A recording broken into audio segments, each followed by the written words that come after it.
Hello दोस्तों, beginners point में आपका स्वागत है। और अभी हम कर रहे हैं करंट अफेयर्स।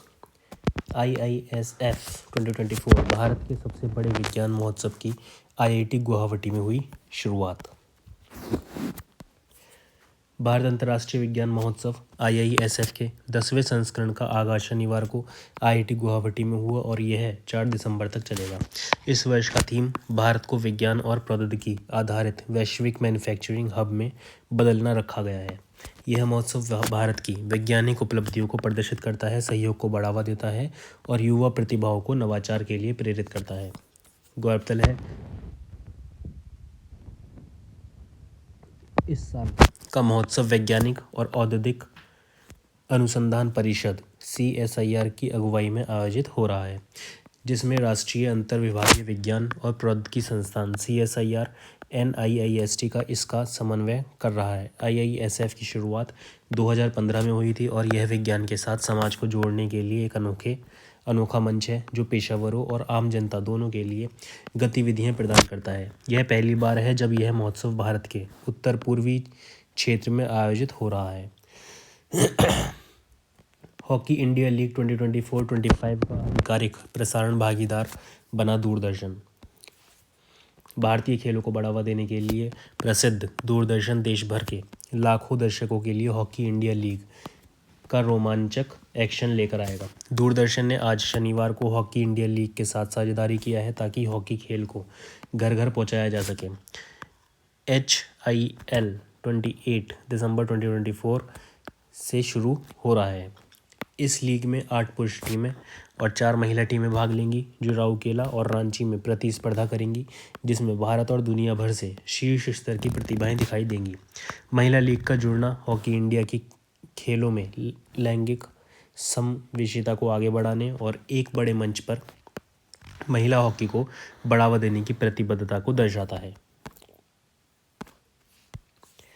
नागालैंड का प्रसिद्ध हॉर्नबिल महोत्सव का आगाज कल रविवार से यानी कि आज से नागा जनजातियों की विरासत का प्रदर्शन।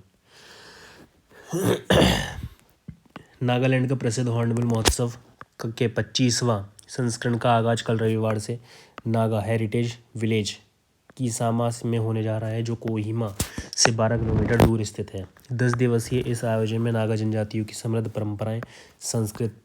परंपराओं, सांस्कृतिक और जीवन का उत्सव मनाया जाता है। इसे त्योहारों का त्योहार भी कहते हैं।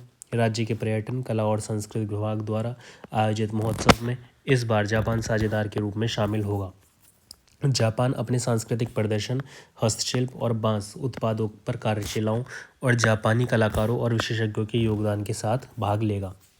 नागालैंड पर्यटन निदेशक वेइएलो डू ओलो ने बताया कि पिछले साल इस महोत्सव में 1.54 लाख से ज़्यादा लोग शामिल हुए थे, जिनमें कई विदेशी पर्यटक भी थे। इस साल यह संख्या दोगुनी होने की उम्मीद है। यह महोत्सव आगंतुकों को नागालैंड की 17 मान्यता प्राप्त जनजातियों की सांस्कृतिक विविधता का अनुभव करने का अवसर प्रदान करता है। हर जनजाति अपनी अनूठी पोशाक, परंपराओं और रीति रिवाजों को प्रस्तुत करती है। यह महोत्सव पूर्वोत्तर के अन्य राज्यों के साथ सांस्कृतिक आदान प्रदान का मंच भी बनता है, जहाँ रोमांच, कला, फैशन, संगीत, साहित्य का संगम होता है। विदेश में संकट का सामना कर रही भारतीय महिलाओं के लिए 9 वन स्टॉप सेंटर को मंजूरी। इन देशों में महिलाओं को मिलेगी सुविधा। विदेश में संकट का सामना कर रही भारतीय महिलाओं की मदद के लिए 9 वन स्टॉप सेंटर खोलने के लिए विदेश मंत्रालय के प्रस्तावों को महिला एवं बाल विकास मंत्रालय की अधिकार प्राप्त समिति ने मंजूरी दे दी है। इनमें Bahrain, Kuwait, Oman, Qatar, UAE, Saudi अरब, जेद्दा, रियाद में आश्रय गृहों के प्रावधान वाले 7 OASC और टोरंटो तथा सिंगापुर में आश्रय गृहों के बिना 2 OSC शामिल हैं। विदेश मंत्रालय ने अब उक्त 9 मिशनों के लिए बजट लाइन खोल दी है। ऑन साइट कल्याण गतिविधियों के दायरे को बढ़ाया गया है। भारतीय समुदाय कल्याण कोष ICWF की स्थापना सभी भारतीय मिशनों और केंद्रों में की गई है ताकि वे प्रवासी भारतीय नागरिकों के लिए साधन परीक्षण के आधार पर विभिन्न ऑन-साइट कल्याण कार्यक्रमों के संचालन में उनके आकस्मिक व्यय को पूरा कर सके। ICWF दिशा निर्देशों को 1 सितंबर 2017 से व्यापक रूप में संशोधित किया गया है। संशोधित दिशा निर्देशों ने संकटग्रस्त भारतीय नागरिकों, विशेषकर महिलाओं के हित ऑन साइट कल्याण गतिविधियों के दायरे को बढ़ा दिया है, जिसे कोष के माध्यम से पूरा किया जा सकता है। राष्ट्रीय संग्रहालय में शून्यता प्रदर्शनी की शुरुआत। जाने क्या है प्रदर्शनी? केंद्रीय संस्कृत एवं पर्यटन मंत्री गजेंद्र सिंह शेखावत ने शुक्रवार को राष्ट्रीय संग्रहालय में विशेष प्रदर्शनी शून्यता का उद्घाटन किया। संग्रहालय के समय सारणी और संचालन दिवसों के अनुसार प्रदर्शनी 8 दिसंबर तक खुली रहेगी। इस अवसर पर केंद्रीय मंत्री शेखावत ने इस बात पर जोर दिया कि शून्यता की गहन बौद्ध अवधारणा सभी दार्शनिक शाखाओं का केंद्र है, जिसे कुछ हद तक शून्यता के पर्याय के रूप में गलत समझा जाता है। फिर भी यह आपके अस्तित्व को एक साथ जोड़ने वाली एक सुसंगत अवधारणा है, जो मानवता को एकजुट करती है, जो वैश्विक मंच पर भू राजनीतिक संकट की वर्तमान स्थिति में आवश्यक है। इसका समाधान भगवान बुद्ध द्वारा प्रचारित धम्म के सिद्धांतों का पालन करके ही किया जा सकता है। डॉक्टर BR मणि ने यह बात बताया कि दर्शन और कला में शून्यता को निराकारता के दर्शन के माध्यम से समझा और सहारा जा सकता है, जो बुद्ध के पवित्र अवशेषों में भी प्रकट होता है। सांप के काटने के मामले को केंद्र सरकार ने घोषित किया सूचित करने योग्य रोग। जाने क्या है केंद्र की पहले? सांप के काटने से सार्वजनिक स्वास्थ्य संबंधी चिंताएं तेजी से बढ़ रही हैं। इसको लेकर स्वास्थ्य एवं परिवार कल्याण मंत्रालय ने भारत में सांप के काटने के मामलों और इससे होने वाली मौतों को सूचित करने योग्य बीमारी घोषित किया है। हर साल 3-4 मिलियन लोगों को काटता है सांप। मंत्रालय के अनुसार भारत में हर साल 3-4 मिलियन लोगों को सांप काटता है, वहीं इनमें से लगभग 50,000 लोगों की मौत हो जाती है। यह वैश्विक स्तर पर सांप काटने वाली मौतों का आधा हिस्सा है। हालांकि इन मामलों की रिपोर्टिंग बहुत कम की जाती है। सांप काटना सार्वजनिक स्वास्थ्य चिंता का विषय। केंद्रीय स्वास्थ्य सचिव पुण्य सलिला श्रीवास्तव ने सभी राज्यों और केंद्र शासित प्रदेशों UT के स्वास्थ्य सचिवों को लिखे पत्र में कहा, सांप काटना सार्वजनिक स्वास्थ्य चिंता का विषय है और कुछ मामलों में यह मृत्यु, बीमारी, विकलांगता का कारण बनता है। किसान, आदिवासी आबादी आदि इसके अधिक जोखिम में है। आपसे अनुरोध है कि राज्य सार्वजनिक स्वास्थ्य अधिनियम या अन्य लागू कानून के तहत प्रशासनिक प्रावधानों के तहत सर्पदंश के मामलों और मौतों को सूचित करने योग्य नोटिएबल डिसीज बनाया जाए। नोटिफिएबल डिसीज। फिल्म क्रॉसिंग को मिला 55वां इफ्फी में ICFT यूनेस्को गांधी पदक। स्वीडिश फिल्म निर्माता लेवनान ऑकिन की क्रॉसिंग ने 55वें भारतीय अंतर्राष्ट्रीय फिल्म महोत्सव इफ्फी में प्रतिष्ठित ICFT यूनेस्को गांधी पदक जीता। यह पुरस्कार शांति, अहिंसा, मानवाधिकारों के प्रचार के मूल्यों को दर्शाती फिल्म के लिए दिया जाता है। इन मुद्दों पर मजबूती से बात करने के लिए फिल्म क्रॉसिंग को चुना गया था। विजेता को यूनेस्को गांधी पदक और एक प्रमाण पत्र दिया जाता है। यह जानकारी सूचना और प्रसारण मंत्रालय ने एक प्रेस रिलीज के माध्यम से दी है। उच्च कलात्मक और सिनेमाई मानकों वाली फिल्मों को दिया जाता है ICFT UNESCO Gandhi medal. ICFT UNESCO Gandhi medal 46वें इफ्फी के दौरान शुरू किया गया। ICFT यूनेस्को गांधी पदक उन फिल्मों का सम्मान करता है जो न केवल उच्च कलात्मक और सिनेमाई मानकों को रखती हैं, बल्कि समाज के सबसे महत्वपूर्ण मुद्दों पर नैतिक प्रतिबिंब को भी सामने रखती हैं। यह पुरस्कार सिनेमा के परिवर्तनकारी शक्ति के जरिए मानवता के साझा मूल्यों की गहरी समझ को बढ़ावा देने के लिए बनाया गया था। इथेनॉल मिश्रण लक्ष्यों को पूरा करने के लिए केंद्र सरकार के प्रयास। केंद्र सरकार ने 2014 से इथेनॉल मिश्रण लक्ष्यों को पूरा करने के लिए कई उपाय किए हैं। यह जानकारी केंद्रीय पेट्रोलियम एवं प्राकृतिक गैस राज्य मंत्री सुरेश गोपी ने लोकसभा में एक प्रश्न के लिखित उत्तर में दी। केंद्रीय मंत्री ने बताया कि इन उपायों में इथेनॉल के उत्पादन के लिए फीड स्टॉक का विस्तार, इथेनॉल मिश्रित पेट्रोल कार्यक्रम के तहत गन्ना आधारित इथेनॉल की खरीद के लिए प्रशासित मूल्य तंत्र, EVP कार्यक्रम के लिए इथेनॉल पर GST दर घटाकर 5% करना प्रमुख है। इसके अलावा 2018 से 22 के दौरान गुड़ के साथ साथ अनाज से इथेनॉल उत्पादन के लिए ब्याज अनुदान योजनाओं की शुरुआत और तेल विपणन कंपनियों द्वारा समर्पित इथेनॉल संयंत्रों आदि के साथ दीर्घकालिक खरीद समझौते शामिल हैं। विपक्ष के हंगामे के चलते संसद के दोनों सदनों में व्यवधान जारी, कार्यवाही सोमवार तक के लिए स्थगित। लोकसभा राज्यसभा में आज शुक्रवार को भी व्यवधान जारी रहा। इसके चलते दोनों सदनों की कार्यवाही थोड़े अंतराल के बाद दिन भर के लिए स्थगित कर दी गई। विपक्ष के हंगामे के चलते दोनों सदनों की कार्यवाही को दिन भर के लिए स्थगित करना पड़ा। सभापति ने संसद व्यवधान की गहरी पीड़ा और दुख व्यक्त किया। राज्यसभा में आज कार्यवाही शुरू होने के बाद विपक्ष ने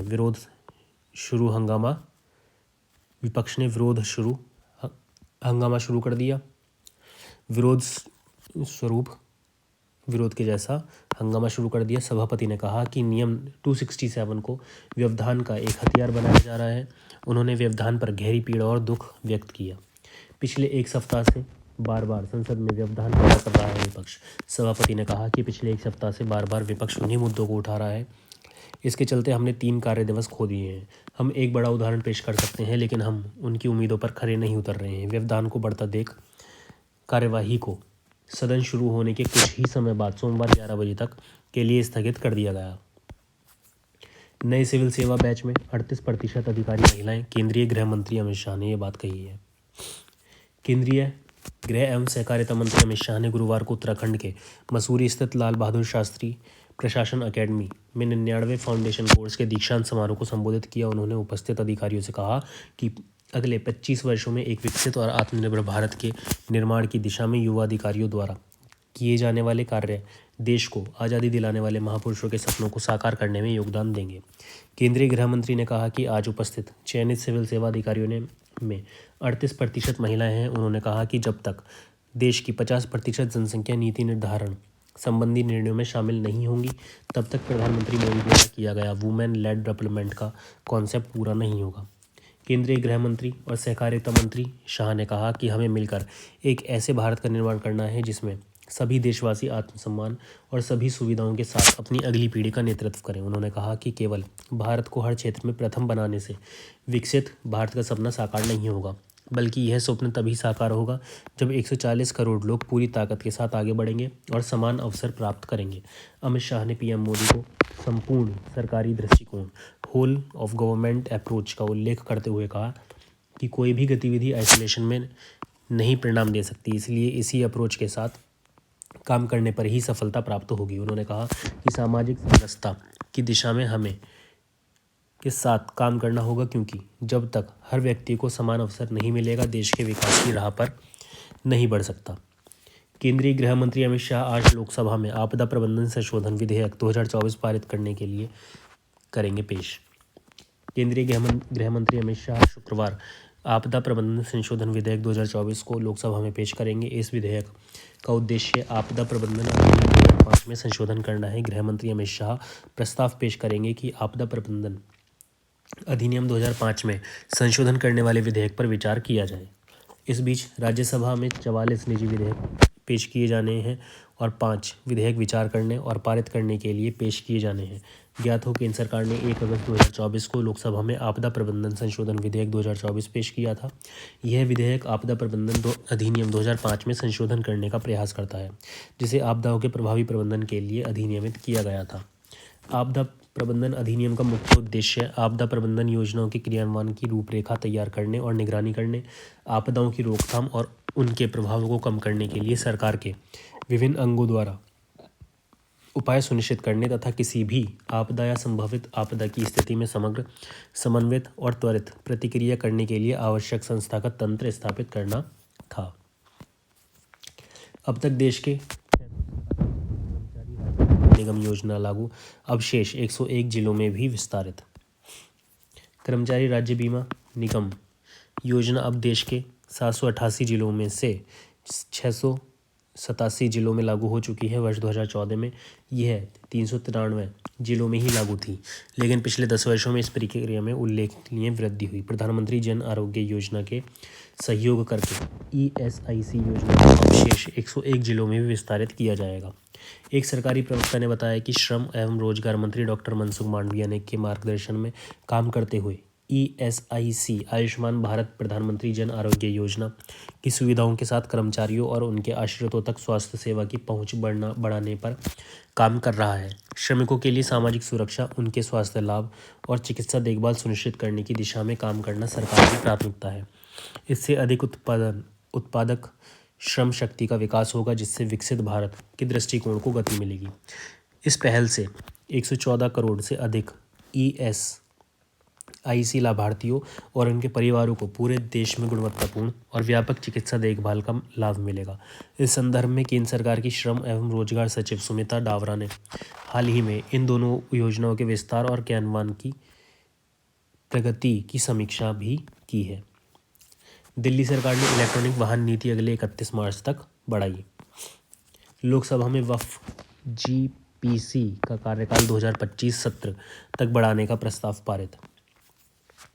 लोकसभा ने गुरुवार को वक्फ संशोधन विधेयक पर संयुक्त संसदीय समिति का कार्यकाल बढ़ाने और 2025 के बजट सत्र के अंत में अपनी रिपोर्ट पेश करने के प्रस्ताव को मंजूरी दे दी। JPC के अध्यक्ष जगदम्बा पाल ने कहा कि बुधवार को समिति की बैठक के दौरान यह निर्णय लिया गया कि करीब 6 राज्य ऐसे हैं जहां संपत्तियों के स्वामित्व को लेकर राज्य सरकार और वक्फ बोर्ड के बीच विवाद है और उन विवादों को देखते हुए JPC के लिए विस्तार करने का निर्णय लिया गया है। 2025 के बजट सत्र के आखिरी दिन फैसला। उन्होंने कहा, स्पीकर ने JPC को आदेश दिया था, लेकिन कल हुई बैठक में कहा गया कि चूंकि कुछ संपत्तियां ऐसी हैं जहां राज्य सरकार और वक्फ बोर्ड के बीच विवाद है और बोर्ड कुछ संपत्तियों को अपना बता रहे हैं। ऐसे 6 राज्य हैं, हमने उनसे जवाब मांगा था लेकिन हमें उनसे जवाब नहीं मिला। उन्होंने कहा कि अब हमने 2025 के बजट सत्र के आखिरी दिन अपने निष्कर्ष पेश करने का फैसला किया है। उन्होंने आगे कहा कि पिछली सरकार ने भी सरकारी संपत्तियां वक्फ बोर्ड को सौंपने का फैसला किया था, लेकिन उस फैसले पर कोर्ट ने रोक लगा दी थी। पावर ट्रांसमिशन इंफ्रास्ट्रक्चर बढ़ाने के लिए 9.12 लाख करोड़ रुपए का निवेश की योजना। केंद्रीय ऊर्जा मंत्रालय द्वारा देश में पावर ट्रांसमिशन इंफ्रास्ट्रक्चर को बढ़ाने के लिए 2031-32 तक 9.12 लाख करोड़ रुपए निवेश करने की योजना बनाई गई है। यह जानकारी केंद्रीय ऊर्जा राज्य मंत्री श्रीपद येसो नाइक ने राज्यसभा में दी। केंद्रीय मंत्री ने कहा कि राज्य विद्युत योजना ट्रांसमिशन के अनुसार 2022-2023 से 2031-32 तक के 10 साल की अवधि में 1.91 लाख किलोमीटर ट्रांसमिशन लाइनें और 1274 गीगावोल्ट एम्पीयर ट्रांसमिशन क्षमता 220 kV और ऊपर के वोल्टेज स्तर पर जोड़ी जाएंगी। इसके अलावा 33.25 gigawatt high voltage direct current bypoll link की भी योजना बनाई गई है। इसके अलावा अंतर क्षेत्रीय ट्रांसमिशन क्षमता को वर्तमान स्तर 119 गीगावाट से बढ़ाकर 2026-27 तक 143 गीगावाट और 2031-32 तक 168 गीगावाट तक बढ़ाने की योजना है। इस प्लान में ट्रांसमिशन के नए टेक्नोलॉजी विकल्पों, क्रॉस बॉर्डर इंटरकनेक्शन और ट्रांसमिशन में निजी भागीदारी पर जोर दिया गया है। राष्ट्रीय विद्युत योजना ट्रांसमिशन में नेपाल, भूटान, म्यांमार, बांग्लादेश, श्रीलंका जैसे पड़ोसी देशों के साथ मौजूदा और योजनाबद्ध इंटरकनेक्शन को भी कवर किया गया है। एक अन्य लिखित उत्तर में केंद्रीय मंत्री ने कहा कि वर्तमान में देश में कुल 13,997.5 मेगावाट की 28 जलविद्युत परियोजनाएं, 6,050 मेगावाट की 5 पंप स्टोरेज परियोजनाएं निर्माणाधीन हैं। और इसी के साथ करंट अफेयर्स हो जाता है समाप्त।